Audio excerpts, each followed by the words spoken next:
Hello, everybody. Shavua Tov. Welcome to Mishna Monday. Good to see you all. Okay, just checking to see if my parents are out there. My parents have been joining me recently in these classes, and they have been doing so because, seems like they're not here today, but they've been doing so because there's a live transcript there available at the bottom bar. My mother is deaf, and so she's been unable to come to these classes, and she said it's about 75%, with all the Hebrew words and everything that it's trying to capture, that it works about 75%, but it's a good start, and I just want to promote that. It's optional, you click the live transcript button there at the bottom, and then you can have, it's a pretty good, it's better than Siri, let's say that. And so I just want to highlight that and say, if you know deaf or hard of hearing folks who might enjoy learning some Torah with us, then please spread the word, and hopefully the technology will get better also, and more it'll be a full participation. Okay, let's say a blessing today, just to bring some kedusha, bring some holiness into our learning, thanking God for commanding us to immerse ourselves in words of Torah. Baruch atah Adonai Eloheinu melech haolam asher kidshanu b'mitzvotav v'tzivanu la'asok b'divrei Torah. Okay, so I feel a little bit overwhelmed this morning with our topic. I often can, start looking at, well, what's the next thing coming up in the Mishnah? I can start looking at that sometime on Sunday evening, and I'll spend, a few hours kind of thinking about it and putting it together, and I'm all set. And last night I got into a rabbit's hole, a tailspin, a whirlwind of really thinking about the magnitude of the topic at hand, which is not going to sound like such a big topic. If I say it, it's the mitzvah of bikurim, the commandment to bring we often say the first fruits. Once one enters the land of Israel, the first fruits of your produce are brought to God as an offering to God, but given to the priest as a kind. Because remember, the priest doesn't have land of his own, works the temple, and so the priest receives the first fruits of your produce. And later this gets sort of like codified into the first fruits of the seven, not all produce, but the seven species, seven famous species of the land of Israel: wheat, barley, pomegranate, olive oil, and on. I'm gonna, I will inevitably forget one, so I'll just stop there. There's dates and et cetera, et cetera. So there's this idea that when you grow something in the land of Israel, you give the first fruit to God. How beautiful. So beautiful, such a beautiful idea. And we've been talking about it in various ways over the course of our studies, because we've been in this first block, the first Seder, first order of the Mishnah, which is the agriculture block. And I sort of been hustling us along through this block, because my assumption is the details of agricultural law, not so fascinating to most people. Although if my parents were here, my stepfather is an entomologist. So he, there are people I know who are wait, don't take me out of the laws of agriculture. But they're very detailed, very, and somewhat repetitive, because they'll work through the same sort of land-based questions around all of the things we've looked at the tithing and donations, the leaving the corner for the poor, the what we did last week, the taking of challah, of the dough, first dough from the bread. So again and again we've considered this idea, and it's not too complicated, that you show your gratitude for the bounty which you have received by donating the first of it, the best of it, the before you take some for yourself, you show your gratitude to God. Lovely. But as I turned to the Mishnah here to look at this is the last tractate in the agricultural order. And last week, I must say, I said, oh, we'll soon be done. And don't worry, we'll soon be done. And we sort of ended last week considering, what do you do with these agricultural laws in a world and in a period in history where you're not farming the land, and that's most of us. So what do you do with these laws? And that's like one of the kind of great questions that hovers over all of it. Like this is so important, but does it have meaning outside of the land of Israel? Does it have meaning for urbanites, right? So we can think about these. It sort of felt like, we're coming to a close of agricultural law, and we'll move in now to the laws of the holidays, which, oh my gosh, that's so relevant. We're going to be in that for a year, 2 years. So that's where I thought we were. And then I turned to Mishna Bikurim, the first fruits. And I have to say, pretty quickly, I came to understand, this is a big deal. This is a big deal. And it's a big deal for a couple of reasons. One of them is just that the word bikurim, first fruits, is so loaded in the biblical ear. That is, this word here. I will share with you the text, but let's just look at it all together for a second. I just want to show you the root that we're dealing with here in Bikurim is this root. And if earlier this year, I taught on this root as it appeared in the story of Exodus. Bachar, right, is a word that it means many things, but it means something like choicest, first, elect.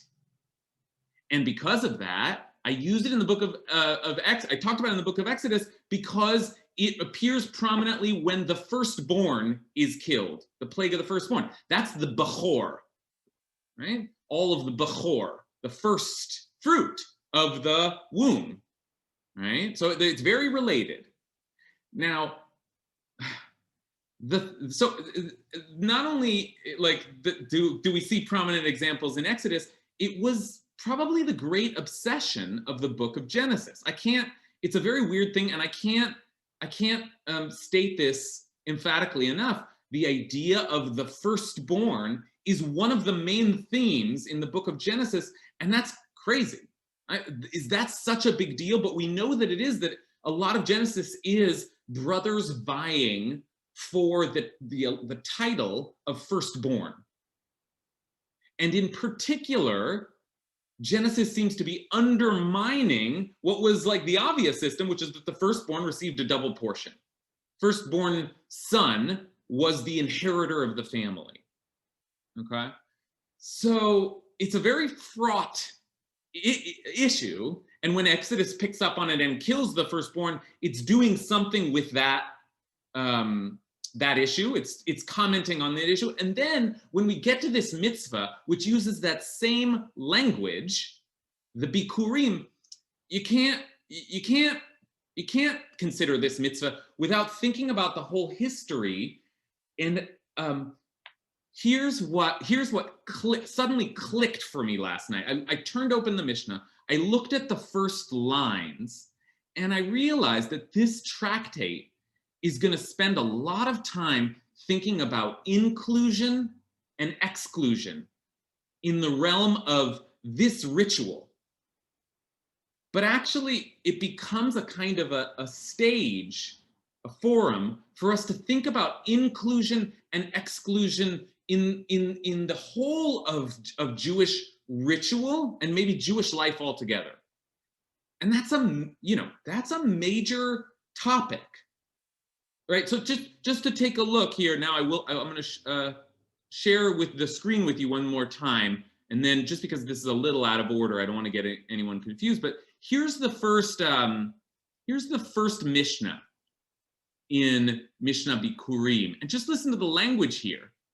The very first thing when they're talking about this mitzvah, you would think they'd start talking about like what kind of fruit, when do you bring it, how do you bring it. But the first issue that they raise here, Mishnah 1:1, is yesh mevi'in bikurim v'korin, mevi'in v'lo korin, v'yesh she'enan mevi'in. There are some who bring bikurim, these first fruits, and recite the declaration. Others who only bring but do not recite. And there are some who neither bring nor recite. Okay, so right from the start, the question is who performs this? And some people are going to perform half of it, right? And some people are going to perform none of it, and some people are going to perform all of it.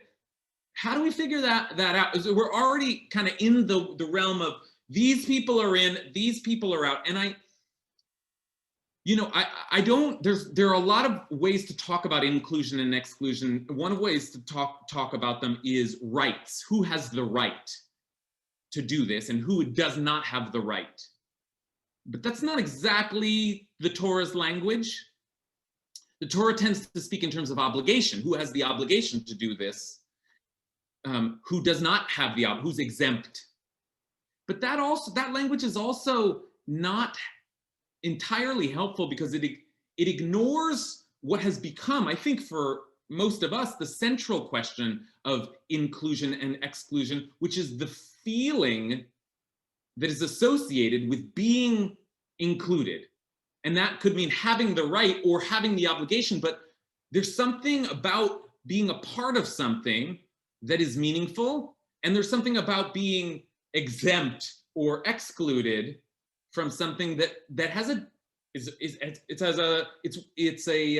has profound meaning for people. And when we think about inclusion, and we're going to do a speaker series this year at IKAR on diversity, equity, and inclusion, right? Issues that we struggle with all the time at IKAR, right? Issues that are some of the issues of the day to be struggling with, right?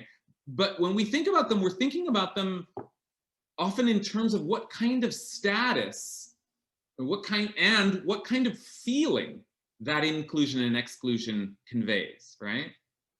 So I know this is a long-winded introduction, but I thought we were going to do one session here, just do the last tractate, and we'll be done with the laws of agriculture. I actually think, looking over this tractate, that we're going to be in it at least 3 weeks.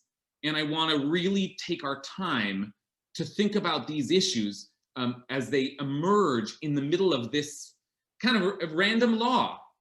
And I think we'll soon see it's not so random, that there's something about the way this law is constructed, and also about the very name of it, the firstborn law, right? The birthright law, that is like, it's shot through with a sense of inclusion, exclusion. And this is the last point that I want to make, just to like really give you that feeling that there's something going on here, which is the very first use of that root in the Torah. And if you were with me in my firstborn class in the book of Exodus, you know this. Wait, hold on. Now I'm going to start sharing with you so that you actually have the text. Some people like to look at it on their own. And that always takes me a minute, so forgive me. Okay. I always interrupt myself with this. Okay, so here's the text for you to click on. I just want to finish making my kind of grand, this is so important point by saying that the very first use of that root, which we're going to spend some time defining, means like chosen or elected or selected or first. Very first one is in the story of Cain and Abel, where Cain brought an offering to the Eternal from the fruit of the soil, and Abel, for his part, brought mibchorot sono, the choicest of the firstlings of his flock, the bechor. And I think most of us remember what happened there, which is that God paid attention to Abel and his offering, and that made Cain mad, and Cain killed Abel. Now, that means from the very first, this idea of privileging one person, even when it's like, oh, but it's the younger one, it causes jealousy, it causes anger, it causes feelings of rejection. That's not my modern spin on it. That's Genesis. And it continues to play out, just to show you one more text before we start looking at our material, continues to play out throughout the book of Genesis, maybe most famously when Jacob sells his brother, Esau sells his brother Jacob the birthright, the Bechorah. And Esau sells the birthright to Jacob. Now that's weird too. You can buy it, right? You can own this selection, God's favor, you're the number one in the family, whatever else it means. You can purchase it. It's actually a financial transaction. Okay, that will also be relevant to our discussion today. Okay, I want to now take us into the material, but I've been blathering on now for so long that I'm curious if anyone has already, like, I have something's not clear, I have a question, or I just want to add at this point already to the consideration of this mitzvah. Any questions to field before we go? No need, but if you're confused about anything, please do.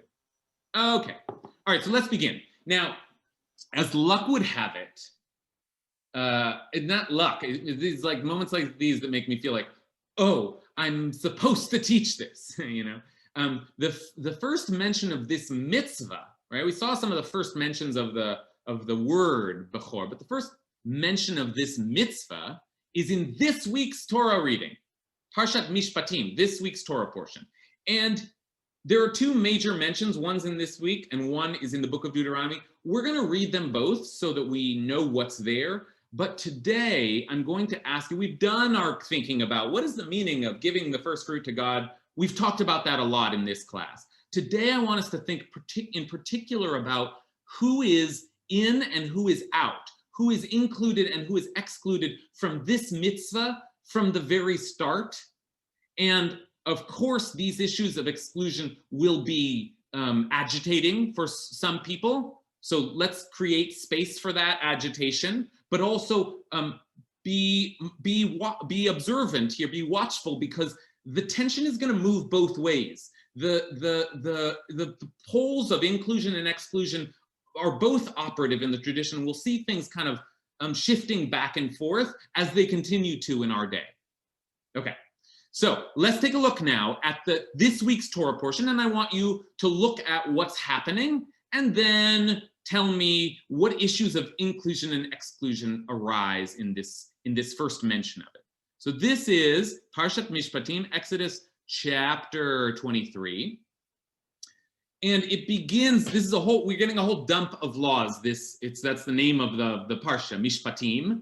And one of the things we get is the first sort of traces of the Jewish holiday cycle. So God says, 3 times a year, you shall hold a festival for me. You shall observe the Feast of Matzah. You shall observe et Chag HaMatzot, eating unleavened bread for 7 days, as I have commanded you, at the set time in the month of spring, for in it you went forth from Egypt, and none shall appear before me empty-handed. Okay, that's Passover. Then, remember, the Passover is one of 3. Passover is a big deal, but now we're going to add 2 other festivals. The Feast of the Harvest, Chag HaKatzir, which we now refer to as Shavuot. The Feast of the Harvest, it's the harvest of the chosen fruits, Bikurei. And this is often translated as the first fruits, but I'm not going to translate it as first fruits for reasons that you will soon see, but also in order to echo the way that Bikurim does also mean chosenness. And that's, as I said, a loaded word. So there's the word in Hebrew, Bikurei, and here it is in English, chosen fruits. The Feast of the Harvest of the chosen fruits of your work, of what you sow in the field, and the Feast of Ingathering at the end of the year. This is Sukkot, when you gather in the results of the work from your field. 3 times a year, all your males shall appear before the Master, the Eternal. Shalosh pamim bashana yera'eh kol zechurcha al pnei ha'adon Adonai. Lo tizbach al chametz dam zivchi v'lo yalin chelev chagi ad boker. You shall not offer the blood of my sacrifice with anything leavened. The fat of my festival offering should not be left lying until morning. That's not so important for us right now. And then finally, just a repeat. Reshit bikurei admatcha, the first chosen fruits of your soil, you shall bring to the house of the eternal your God. And then finally, there's just like the end of the verse is something to do with keeping kosher, which we're going to ignore for now. So there it is. That's the first mention of the commandment to bring the first fruits. Who does it? Males. Males. Any other qualifications? Is that it? I mean, how do you imagine this worked?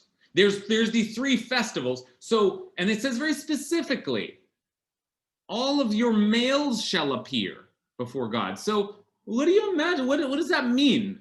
Like what happens 3 times a year? Meaning, is it anybody with, I don't know, a penis? Like what is it, little babies are broad? Is it, well, who is this?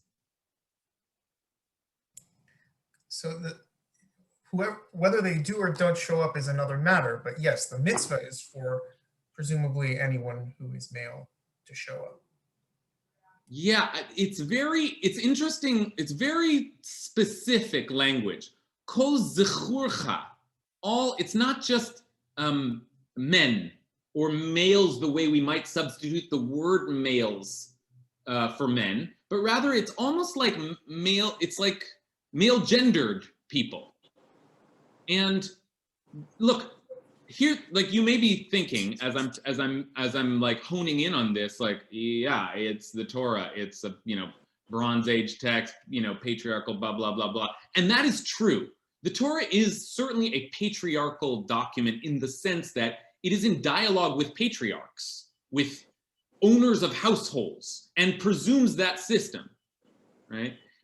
But at the same time, the Torah isn't usually speaking in a way that is like, hey, men, hey, males, right? That's not typical for the language of the Torah. So I guess I'd want to ask why. Like, it's not like keep Shabbat, men, right? And we know that that most of the mitzvot are presumed to apply to men and women, even when the Torah is using the male voice, defaulting to the male language. There are some exceptions, but this is a glaring one. All of the males shall go up and do. It's not like, oh, you got to get your guys up there. It's not like the way the Torah speaks. It's like, this is happening, and it's a part of the. I can hear music. Okay, all right. I'm seeing some responses. So, Alexander, what do you make of this? This might be totally crazy and not make any sense, but I'm wondering if it possibly refers to all the males as well as like all the livestock that are male and all the animals that are male and all of that. And I'm wondering if perhaps it's a sort of, while this is a patriarchal world, I do think the Torah is feminist. And I'm wondering if it's also possibly like a humility moment. Like all of the men need to stand before God because there's someone bigger in charge. Good. Okay, so this is part of what I'm asking. And I really accept all manner of responses here. You can be critical, you can be celebratory, you can be anything in between. Because I really would like to get to the bottom of this. It isn't, by the way, generally assumed that this is like the animals also have to be male, but it's an interesting point because the Torah does do some, when it gets into the sacrifices, the Torah does designate that it'll be, a male or a female bull or goat or sheep, or right. So that does happen, and you kind of wonder, like, why is the gender important there, and is it suddenly important here? The sex, I guess I should say. Why is the sex important there, and is it important here? Yeah, and then the other thing is that there's some question that Alexander's asking, like, are we to regard this as something that the males are doing as a, like, like to use some of our other the language that we've considered, this is their obligation. They're doing it as a way to, like, Alexander said, humble themselves, but is this a noble act? Are they showing up for the family? Is this like, I don't know, some ancient rite where the, men went out and hunted to bring, I don't know, like, is there something about this that's like considered by the Torah's estimation, not a men get to do this, but men have to do this because ... right? So okay, so let's continue to consider. Payam? This is kind of really something strange, is that it says all your males, but Bikurim can't be done by a certain part of the population. I mean, you have to own farmland, you have to own land. That land has to provide fruit. But it still says all your males. So, like, what is the point of all of the men showing up when X amount percentage can't even do it? I mean, that's the weird, strange. So to me, it sounds like it's an anachronism of a time of hunting, because that was like pretty much the only time that all men were engaged in that in some sense. Okay, excellent, Payam. Payam is seeing into the future of textual interpretation and the future of this class. We're going to get to this point soon, but that's exactly right. Soon enough, when we begin to consider who does this, the first thing that we're actually thinking about is not whether you're male or female. In fact, we'll soon see that gets a little flipped. But actually, the first thing we think about is whether you have land to that you own, upon which you can grow these first fruits. So that's like that. Now, is that here in the language yet? No. Let me see. All males. Yeah. You could say. Okay. So take a look here, because we're going to come back to this phrase. I want to consider it, and then we're gonna move forward a little bit. But take a look here at the first fruits of your soil. Reshit bikurei admatcha, your soil. This is precisely the phrase that the Mishnah will then use to make Payam's point. You have to own the soil. So wait a minute. Now we're talking about landowning males, and as Payam said, boom, most males are out of the picture. So there's another exclusion, an exclusion that's tied to economic status and class and ownership. Okay, so yeah, like we're really getting into this world of like, oh wait, who exactly does this and why? Let me just take the last two comments that are up, and then I want to move into the second text that the book that treats of this mitzvah. Yael? This is not very profound, but one thing that I'm struck by is the aliyah part, going to Jerusalem, the physical part of these representatives of the families going there together and unifying in that way. And I think something happens to the community at large when people get together and they're chanting together and they're making this pilgrimage together, and it's 3 times a year, this tripod. It sort of holds Am Yisrael together. Good. Right. Now, first of all, everything you said is so beautiful, but then we have to think, holds the landowning men of Am Yisrael together, right? So, like, think about that. But also, there's something about the very journey that Yael really picks up on here. And it's a really, that journey is described in great detail in our tradition. Aliyah l'regel, going up to Jerusalem to appear before the Lord. Now, in the realm of apologetics, and apologetics is not an embarrassing field. When you make an apology for something, meaning you justify something, it's a legitimate approach to the text, which is to explain, to read the text generously, to assume that the text has some noble intent. That's like a mode of analysis. And one apologetic when it comes to the male-female separation in Jewish ritual altogether that I have always found worthy of consideration is the idea that, like, well, work was very divided by gender roles in those days anyway, and the idea that everybody in the household would go up to Jerusalem would be unreasonable for any family. Someone had to tend to the household, and we can certainly say that it might have been unfair to relegate one sex to that role, but like that, at least the Torah is imagining that this is, we're splitting the labor for a reason. Now, I just want to throw that's also something to consider as we consider, like, why men, right? Okay, take one more comment from Marianka, and then we're going to move forward.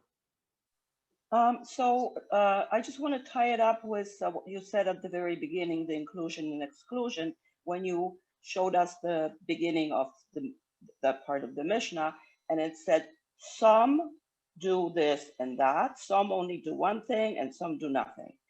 So at that point, I wanted to ask a question: who is included in the some, right? What? Great. That's exactly. Mishnah mean when they speak about the some, and it ties up with this males that appear in the part we're talking about. Excellent. Okay, perfect pivot for us, Marianka. That's where I want to head next. And in order to head there, and this is part of why I suddenly realized that, 11 o'clock last night, like, oh my gosh, no, we need a lot of time for this. There's a lot of work to be done here. But in order to even understand the Mishnah, we have to understand this other text in the Torah, because the text that we just read suggests a major action, a real action that happens in the world. All these males walk up to Jerusalem, present the first fruit to the priest. It's a movement, it's physical, it's an action. But the more famous text, the hallmark text of the first fruits is in the Book of Deuteronomy, and it's especially famous because we quote from it on Passover. We excerpt a part of it from Passover, which may look familiar to you, but this text repeats the law of bringing the first fruit, which Deuteronomy does a lot. That's not what's surprising, but what's surprising is it adds, in a very distinct and unique fashion, a recitation, a script that you recite when you bring the first fruit. And it's quite a speech. And I'm going to read it, and I'm just going to read it in English just for time, just so we have the speech just so we know what it is that we're talking about, because soon we'll head into the Mishnah, into Marianka's question, and the Mishnah will be dealing with both components of this mitzvah, the action and the recitation. Okay, so here's the recitation, and I ask you again, as I read it, to think about what moves are being made in terms of inclusion or exclusion in this text. We've already seen some inclusion and exclusion. Let's see what else is done here. Okay. This is the famous beginning of Parshat Ki Tavo. Ki Tavo, because when you enter. Okay? When you enter the land that the Eternal, your God, is giving you as a heritage, and you possess it and settle in it, you shall take some of every first fruit. Now here it doesn't use the word bikurim, it uses just the word reshit, which is why I distinguished between chosen and first. Some of every first fruit of the soil, which you harvest from the land that the Eternal your God is giving you, put it in a basket and go to the place where the Eternal your God will choose to establish God's name. That'll be the temple, right, eventually.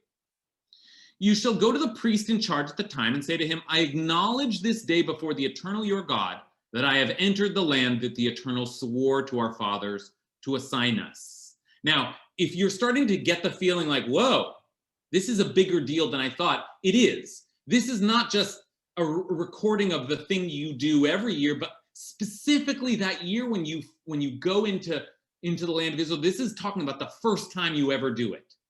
I've come into the land. It isn't just thanking God for land and produce, but also you brought me into this land. You fulfilled your promise. Okay. Then the priest shall take the basket from your hand and set it down in front of you, in front of the altar of the Eternal your God. And then there's more. You shall then recite as follows before the Eternal your God. And this is the part you may know from the Passover Haggadah. My father was a wandering Aramean.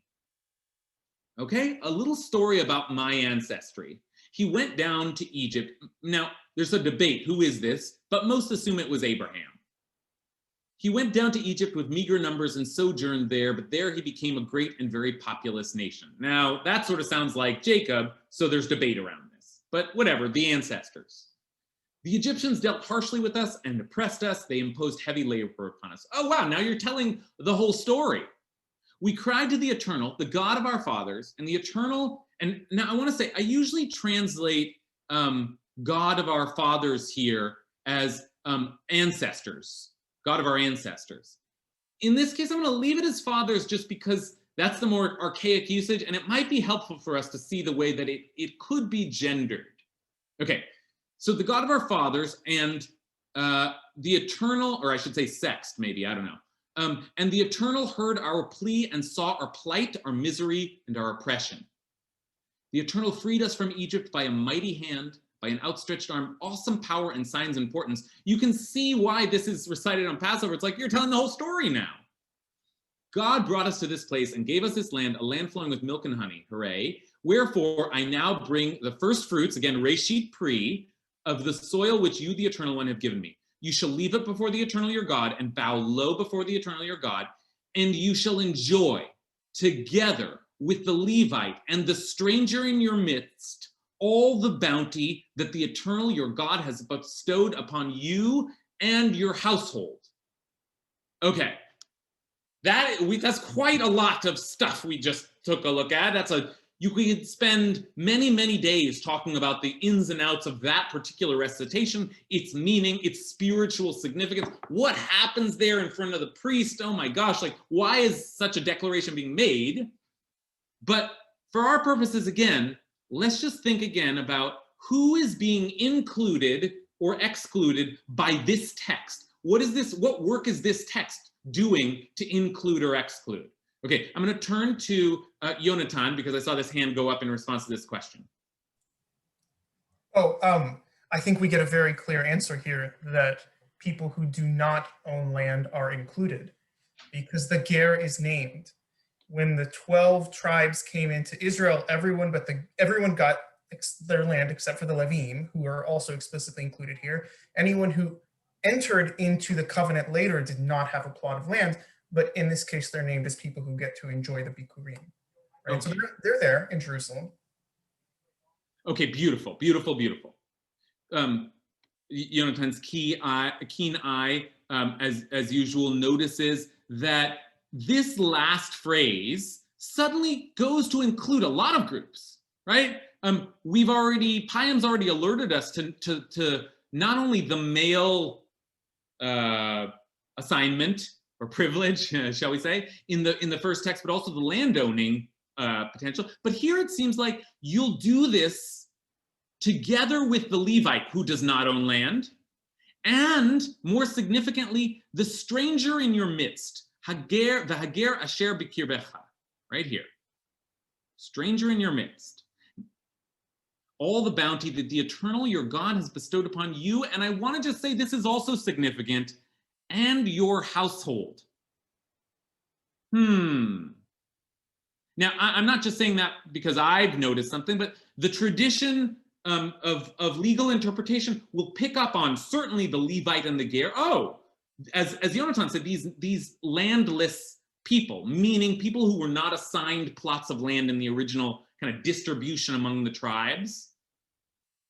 Someone who's converted would also, I should say, I'm already getting ahead of myself. It's not a convert. In the biblical language, it's just like a non-Israelite who dwells among you.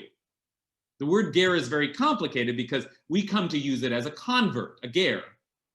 But that it now is used almost exclusively that way, but that it's a transition from the way that the Torah uses it is exclusively the stranger in your midst. The foreigner, the outsider, but who is not outside anymore, who lives with you, right? The word ger means to live, so the one who lives with you. Okay, so all this stuff is happening, and then also there's this mention of a household, and that suddenly raises the question of like, oh, well, who else is in the household? Did we just loop back in women and everybody else, right? Okay, but then again, it's not so clear. What did we loop them in for? Because take a look at this last line. What are you doing with them? Visamachta. Great. I mean, it's a great verb. Here, I'm gonna go back down to it. Visamachta. You rejoice with them, and with all of the bounty with them. Does that mean that they also go up to Jerusalem? Does that mean they also recite? It seems like they must be there because they participate in the bounty and the celebration. But like, is this after you, the male, have recited it? Now we're in really interesting, I would say even say important territory, because we've got this mitzvah which is composed of two parts: the doing, and then the liturgical recitation, the prayer recitation, the words. And we can split it up and we can think about who's doing what. And I say that this is important because think about all of the ways that ritual has been gendered or sexed in our tradition, and how many of those examples have to do with kind of liturgical recitation. So what would it mean to say, oh, these people recite the words, these people do the action, these people do both? Right now we're going to start to consider that. Okay, take one more hand before I do, and Matt, were you out there? Yeah. We're talking about exclusion, and I just cannot get out of my head the fact that Kaddish, that holiness is inherently an exclusion thing, that it is to separate, which is inherently exclusion. And so whenever we're talking about groups included or excluded or people or whatever, that's an inherently, that's the very nature of what it is to be holy. And I can't, that has to permeate all of this. Yeah, that is very important, right? That is a kind of another kind of backdrop thought there. What Matt's offered us is a big thought, which is the word holy it's not inherent to what we hear in the word holy in English, exclusion, inclusion, but in Hebrew it is, because kadosh is that which has been designated, set apart, sanctified, but sanctified by virtue of its being, like the Sabbath is made holy. That's the first thing that's made holy, by being separated.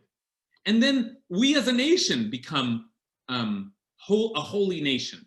But it's in part, as we speak about holiness in our tradition, we're also speaking about distinction. And Matt's right to remind us that in a way, this idea of firsts and the firstborn and it's something, I think one of the reasons that it's so charged is because it's a lens which we can use to view within our community, who's being included and excluded in our community, and then outside, like as a kind of reflection on the Israelite nation altogether. And are they distinct and separate? And what is their relationship to the rest of humanity, which after all is seated, that reflection is often seated in the Jacob and Esau, Ishmael and Isaac stories. Like, oh, the separating from our tribe and other tribes, right? So it's like, there's that issue again. Okay, so that's just another kind of like big picture reflection. All right, let's see. Let's dive now into the Mishnah and start to look at the things that Payam was intuiting, which is the questions of, wait, okay, so who recites, who brings, who does both, who does one? Okay, so let's take a look at what the Mishnah says, and we won't be able to get through all of this today, and I think we're going to keep moving through this, because very soon we will be up against a consideration of many of the most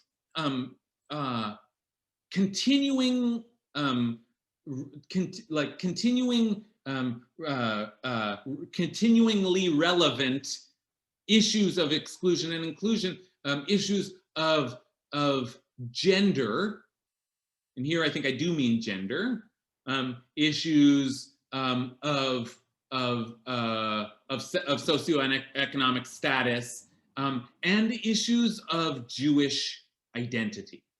Okay, so let's take a look here and see how far we get today. We only have about 10 minutes left, so we'll get as far as we get, and I think we'll not rush. But okay, as Marianka asked, there are some who bring bikurim and recite the declaration. That's I don't know, presumably those landowning males. Although that already reads, but Payam's already given us more information than we would have had otherwise. Others who only bring, but do not recite. Now think about why that would be. Why would you say that someone does go all the way up to Jerusalem, they bring the first fruit, but they don't say that thing? Why would that be? And then there are some who neither bring nor recite. Okay, let's think about them first. For what reason, asks the Mishnah, may someone not bring them? Because it says, we kind of already did this work, thanks to Payam, the chosen fruits of your land. Reshit bikure admatcha. So only when all of the growth is on your land. Okay? So what are some examples of people who cannot bring for that reason? And there's some interesting and some surprising examples. Sharecroppers. Okay? People who are working the land in order to receive a certain bounty from it, sharecroppers. Leasers, someone who is paying someone to work the land so that they can yield the produce from it, but they don't own the land. A sikari kon. Now, a sikari kon is probably the easiest connection you could make is if you've seen the movie Sicario, which describes these sort of like kind of assassins in the modern drug trade in Mexico, but borrows from language in ancient Israel, where the zealots, the non-rabbis, the people who thought that the response to Romans should be aggressive military violence, those were called the sikari because they carried knives.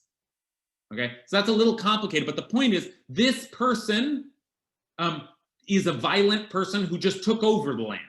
They came and they seized your land in the name of the cause. Well, I don't know why that person would also be thinking about rabbinic law, but the rabbis say that person wouldn't bring bikurim, right? Or a robber. So you can't steal, and this is a classic logic in rabbinic logic. We see it in various places. You can't steal first fruits and then bring them up. You have to own the land. But the point is, none of these people, because it says it's the fruit of your land. Now I want to just ask here, why is this so important that it be your land? That is, what are the rabbis saying that the Torah really felt it was important that this come from your own land? Or the rabbis just saying, that's what the Torah says. Like, it's just in there. That's what the Torah says. So sorry, if you don't own land, you can't. That's just, it's a formalistic issue. Right? Why your land? And I think I also want to ask, and I'm just like seeing us run out of time. So I want to ask the question that actually I've been kind of heading us towards all along, that we'll pick up again next week, which is this unfair? Is it unkind? Is it exclusionary in that negative sense that is it bad? Is maybe the best way to ask it, right? So what's going on with the landowning principle? And I don't know, what do you make of that? Is that a good thing, bad thing? What's the logic behind it? Rosa? I think it's a good thing, because if you're a landowner, you're wealthy. If you're and therefore, if you own your own land, you work your own land, well, I shouldn't say you're necessarily wealthy, but you're more likely to be wealthy. If you're a sharecropper or even a lessee, you don't have that background of wealth behind you. You're probably, so I think it was probably the rabbis were thinking of it in terms of fairness, give the person who's leasing, give the person who's sharecropping a chance to build up their wealth so they can become landowners, and then they will have exactly the same obligation as the landowner. Okay, that's very well said. I want to just both affirm and then push back against what Rosa said, because that's a very keen and precise formulation of what might be the logic, meaning the practical logic of only having landowners do this, because after all, like we're supporting the priesthood with these offerings, aren't we? Right? And so who really, and you have to go up to Jerusalem to do it. Who has the time? What common laborer can possibly expect I said before, this is like an apologetic you might offer for the exclusion of women. It's like a woman running a house doesn't have time to go up to Jerusalem with her husband, right, etc. You could make that logic. You can also do it for a landless worker. They can't get involved in all of this. This is for a wealthy person, and they should give some of their wealth. Now, let me push back against that though, Rosa, and say, yeah, but this is such a lovely mitzvah. It's such an exalted thing to do. It's tied up in a holiday. You appear before God. So and this gets to, I think, like the heart of some of the Jewish ritual questions around exclusion. There may be good reason why the law was formulated that way. Maybe it's just patriarchy, or maybe there's a logic to it. But whatever it is, doesn't it render those who don't get to, I mean, I want to go up to Jerusalem and recite this thing. Never gotten to do that. That's all, I'm not a landowner. So what do I do? Okay. But is there a difference between the requirement and being allowed to do it? We'll soon get to that. Does it say anywhere that you can't bring? We'll soon get to that. But so far, we have been dealing with the class of people who neither bring nor recite. Soon we're going to look at this other class of people that the Mishnah pointed out, which is people who do bring but don't recite. And you can just to fill in the last blank, of course you can understand why you wouldn't recite if you didn't bring. That wouldn't make sense, right? Even though in a way that is what we do today. Jennifer Malvin. Oh, hey, first, thank you. I'm so glad I found you all, and Rabbi, you're just wonderful. I just wanted to say, thank you. A real honor. I just wanted to say it's so breathtaking to me how in just a few sentences, these laws just encapsulate everything about that cycle of poverty, and how it also then not only disempowers the poor and all of that, but then it gives them no chance to elevate themselves, because in the process of offering, perhaps it would have encouraged them. And it's just, I only wanted to say it's just massive. That's really interesting, Jennifer. That's really, really interesting. Like what an in some ways obvious and yet totally out of my line of sight. Like it's such a brilliant spiritual point. That is, if you go up and you present the first fruits, right, and you appear before God, won't that grant you a certain kind of blessing? Doesn't that bestow God's favor? You're offering this to God, and isn't that? And now I think Jennifer was also formulating it psychologically. Like, doesn't it encourage you to continue being a landowner? But also, I just was thinking, so that's the deeper point here, is like only certain people have access to God's face, to God's presence, to God's blessing.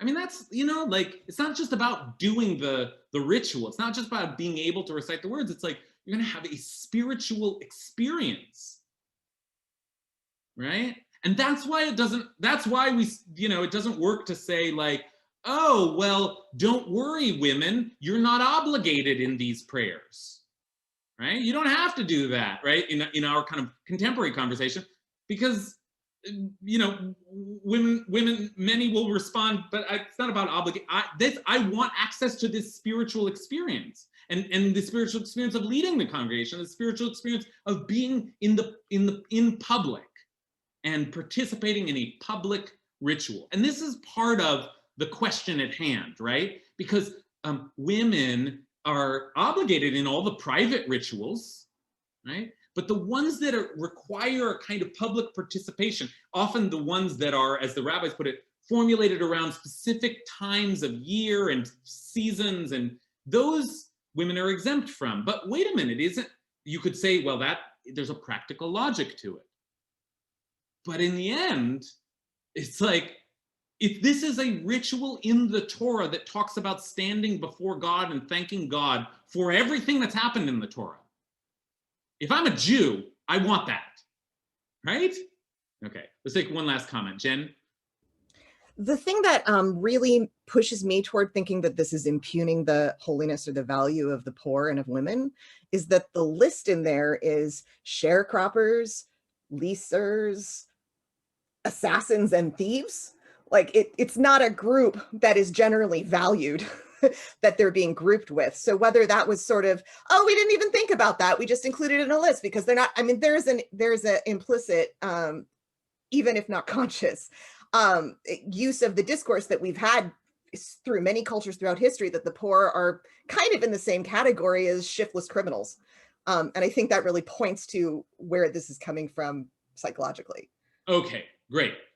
It's really important to underline that, as Jen has done, because after all, very quickly, we can act like we're kind of playing around with the biblical language. Oh, but it says your land, and that's what and in some ways I admire that the rabbis do exactly that. That is, they don't seem motivated by like a disdain for the poor, a disdain for women, or it's just like, but at the same time, so you can feel them being very technical about it. At the same time, it's like, wait a minute. You're being very technical, but in the end, what are the categories that we're going to consider here? And maybe we'll just end by looking at them, and we'll pick this up next week, but they are the categories that we are still contending with, that have historically, as Jen says, always been these categories of not just outsiderness, but lesser, lower status. And take a look at these categories. We're going to talk about people who own land, okay? We're going to talk about the ger, who at this point becomes the outsider or the convert. Does the ger participate? Okay, we're going to talk about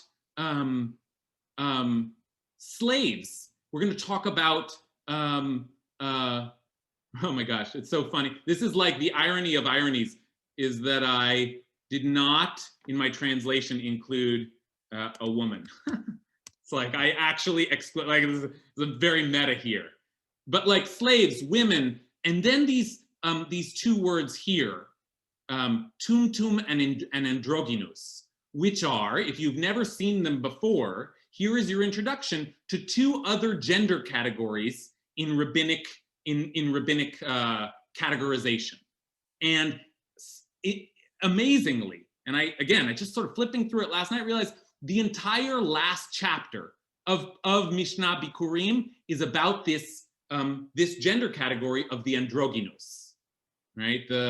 We have a word in androgynous, right? Though we use it slightly differently. But wow, how do we get from the first fruits to someone who is in a gender category that is not one, like in the classic binary that we often, we're suddenly into these real questions of, you know, who receives access and privilege, right? To use the word of the day, to the central and sacred rituals of this tradition, and what factors grant you access and what factors keep you on the outside of that ritual, right? And so we will continue next week to consider slowly. I think let's not rush through this, because I think this is really important stuff. Okay, thanks everybody for joining me today. Great learning with you all, and I'll see you hopefully later in the week.